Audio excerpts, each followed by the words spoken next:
Selamat pagi, siang, sore, dan malam, Bapak, Ibu, dan teman-teman semua, dimanapun kalian berada. Perkenalkan, nama saya Dinda Kusumarum. Saya ingin menyampaikan materi mengenai gizi seimbang. Di sini, saya membawakan tema mengenai isi piringku. Kenapa harus isi piringku?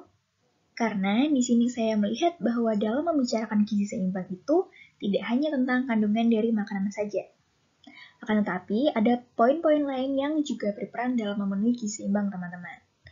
Selain membahas mengenai makan pokok, sayuran, buah-buahan, dan lauk pauk, saya juga akan menjelaskan mengenai pentingnya cuci tangan pakai sabun, melakukan aktivitas fisik 30 menit sehari, dan minum air 8 gelas sehari serta memantau berat badan setiap bulan.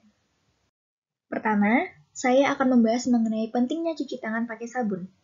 Cuci tangan pakai sabun dengan air mengalir dapat mencegah penyakit diare, infeksi saluran pernafasan atas hingga lebih dari 50%, menurunkan 50% insiden avian influenza, penyakit hepatitis A, cacingan, penyakit kulit, dan penyakit mata. Kenapa sih harus cuci tangan pakai sabun? Tangan melakukan banyak hal seperti memegang hewan peliharaan, membersihkan kotoran, menyiapkan makanan, memberi makan anak, menyusui bayi, dan lain-lain. Jika tidak dicuci, maka dapat memindahkan kuman penyakit. Kulit tangan kita selalu lembab karena secara alami mengandung lemak. Oleh karena itu, kuman atau kotoran akan mudah menempel di tangan kita dan akan berpindah ke benda atau makanan yang kita pegang. Kuman-kuman penyakit senang berada di tempat yang kotor. Cuci tangan harus pakai sabun dengan air mengalir karena dengan memakai sabun dapat membersihkan tangan dari kotoran yang mengandung kuman penyakit. Berikut merupakan 5 langkah cuci tangan pakai sabun yang benar sebelum dan sesudah makan. Pertama, basahi tangan seluruhnya dengan air bersih mengalir. Kedua, gosok sabun ke telapak, punggung tangan, dan sela-sela jari. Ketiga, bersihkan bagian bawah kuku-kuku dan gosok sela-sela jari tangan. Keempat, bilas tangan dengan air bersih mengalir. Dan terakhir, keringkan tangan dengan handuk atau tisu, atau keringkan dengan udara atau dianginkan. 5 langkah cuci tangan ini hanya membutuhkan waktu selama 20 detik loh. Jadi, jangan malas untuk cuci tangan ya. Nah, selanjutnya saya akan mulai membahas mengenai makanan apa saja yang perlu kita konsumsi sehari-hari. Yang pertama adalah makanan pokok. Makanan pokok adalah pangan yang mengandung karbohidrat yang sering dikonsumsi atau telah menjadi bagian dari budaya makan sejak lama. Makanan pokok beragam, sesuai dengan keadaan tempat dan budaya serta kearifan lokal. Indonesia merupakan negara kepulauan terbesar di dunia yang di dalamnya terdiri dari keberagaman ras, suku, bahasa, dan adat istiadat yang berbeda. Makanan pokok yang mengandung karbohidrat yang memiliki fungsi sebagai sumber tenaga utama bagi tubuh juga tidak luput dari keberagaman. Berbagai makanan khas suatu daerah akan berbeda antara satu dengan yang lainnya. Makanan pokok di negara kita juga tidak hanya terdiri dari satu jenis saja. Letak geografis suatu wilayah juga menjadi faktor yang menyebabkan keberagaman jenis makanan pokok di negara ini. Namun demikian, ada beberapa syarat makanan dijadikan sebagai makanan pokok.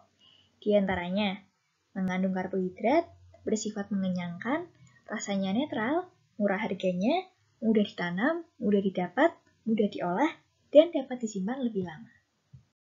Yang kedua, di sini kita punya lauk pauk.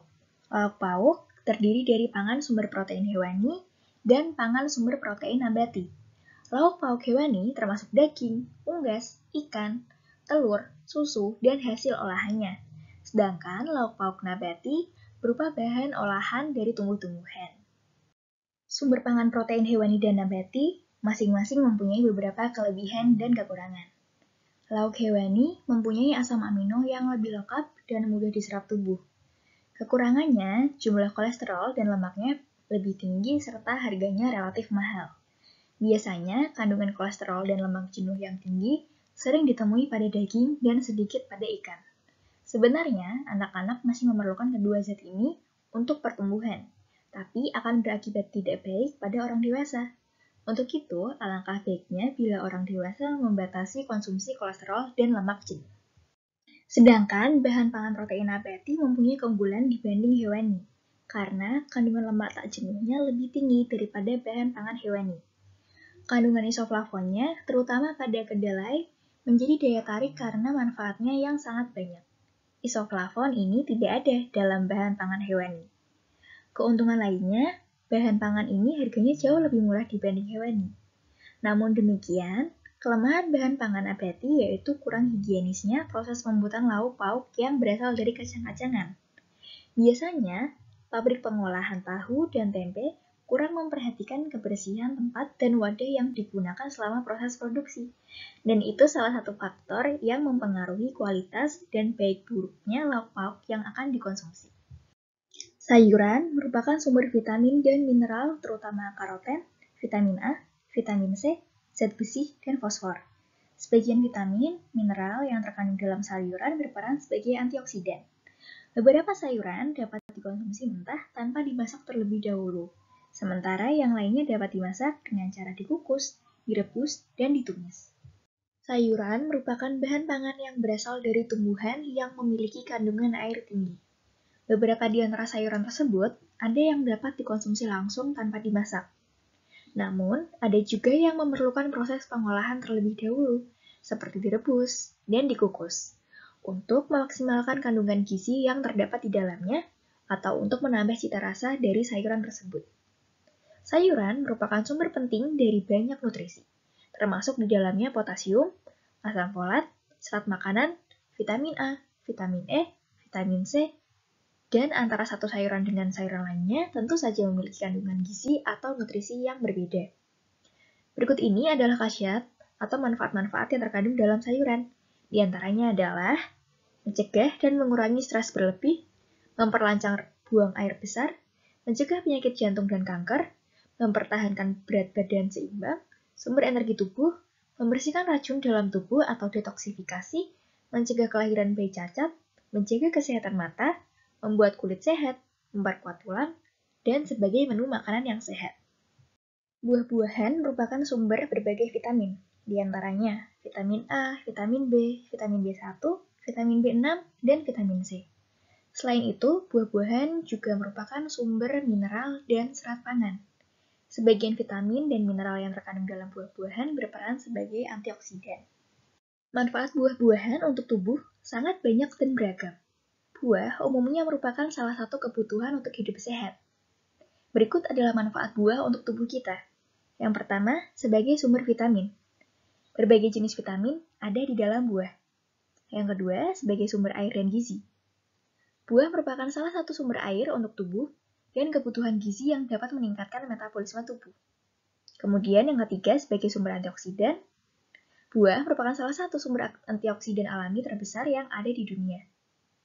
Selain itu, buah-buahan juga merupakan salah satu cara untuk menghindarkan kita agar tidak terserang penyakit berbahaya.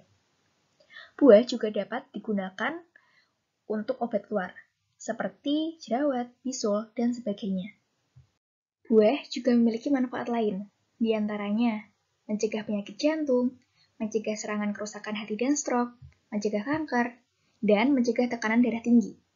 Buah dapat dijadikan sebagai diet alami untuk mencegah kolesterol jahat.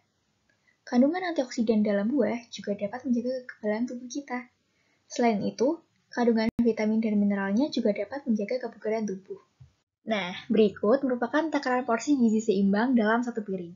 Yang pertama ada makanan pokok. Makanan pokok setara dengan 150 gram nasi atau 3 centong nasi.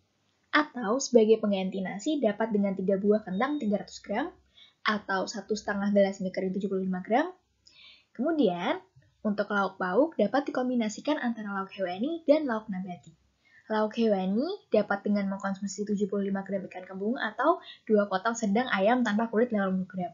Atau 1 butir telur ayam besar 55 gram atau 2 potong daging sapi sedang 70 gram.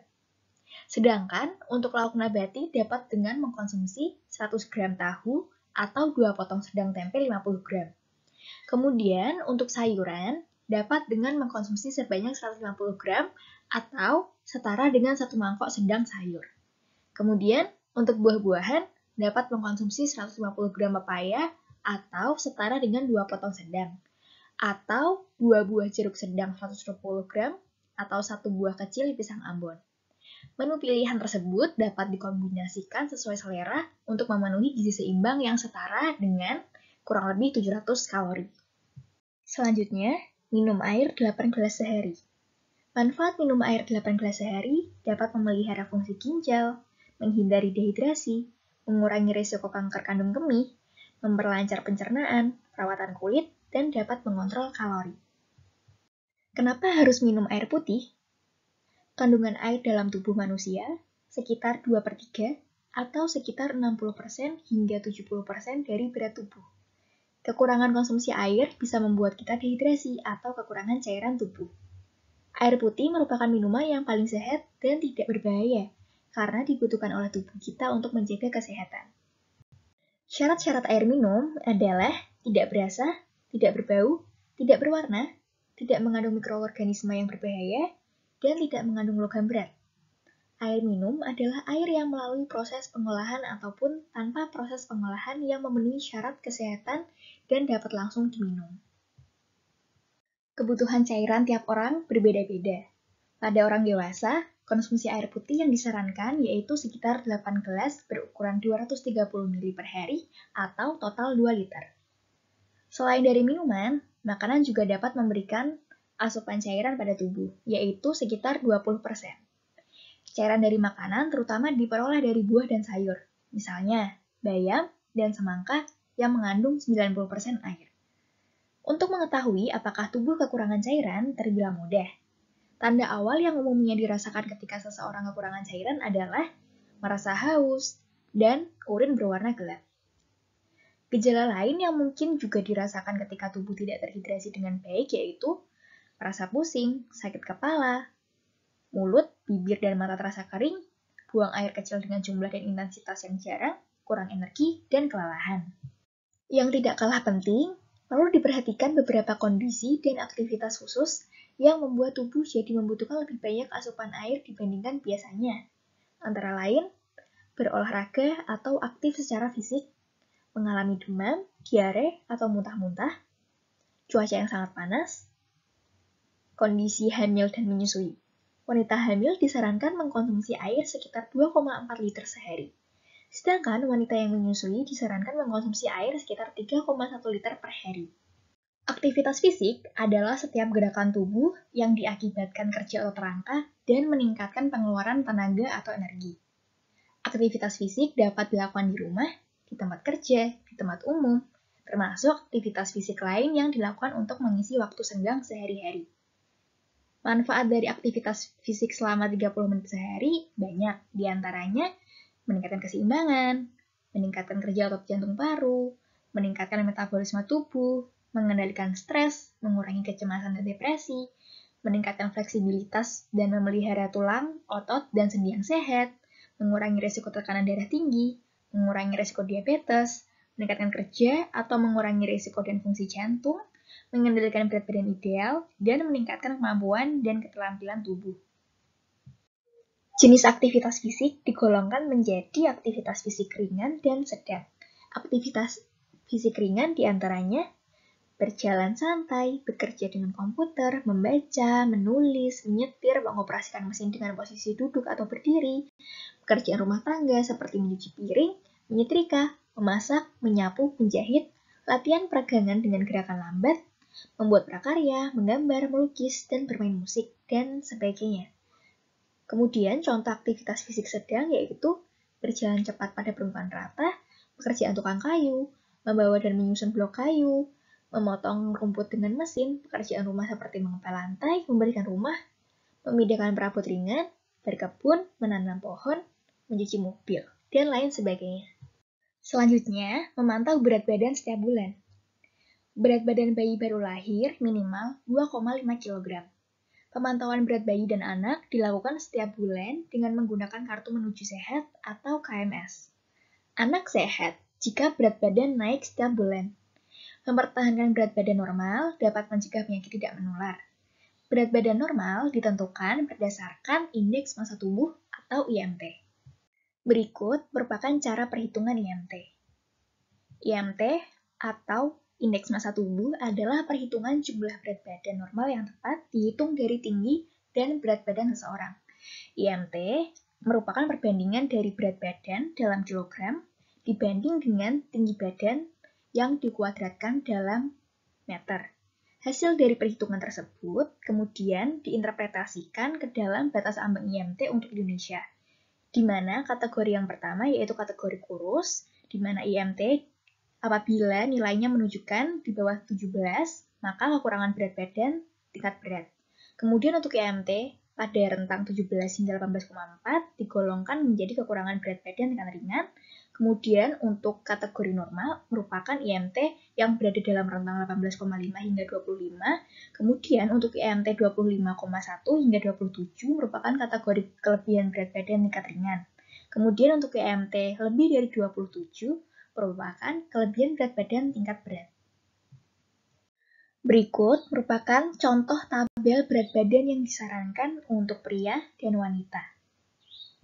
Sekian penjelasan materi mengenai isi piringku dari saya, Dina Kusuma Arum, KKN PPM UGM 2021, unit kali dengan dan rumbun, periode 2. Terima kasih.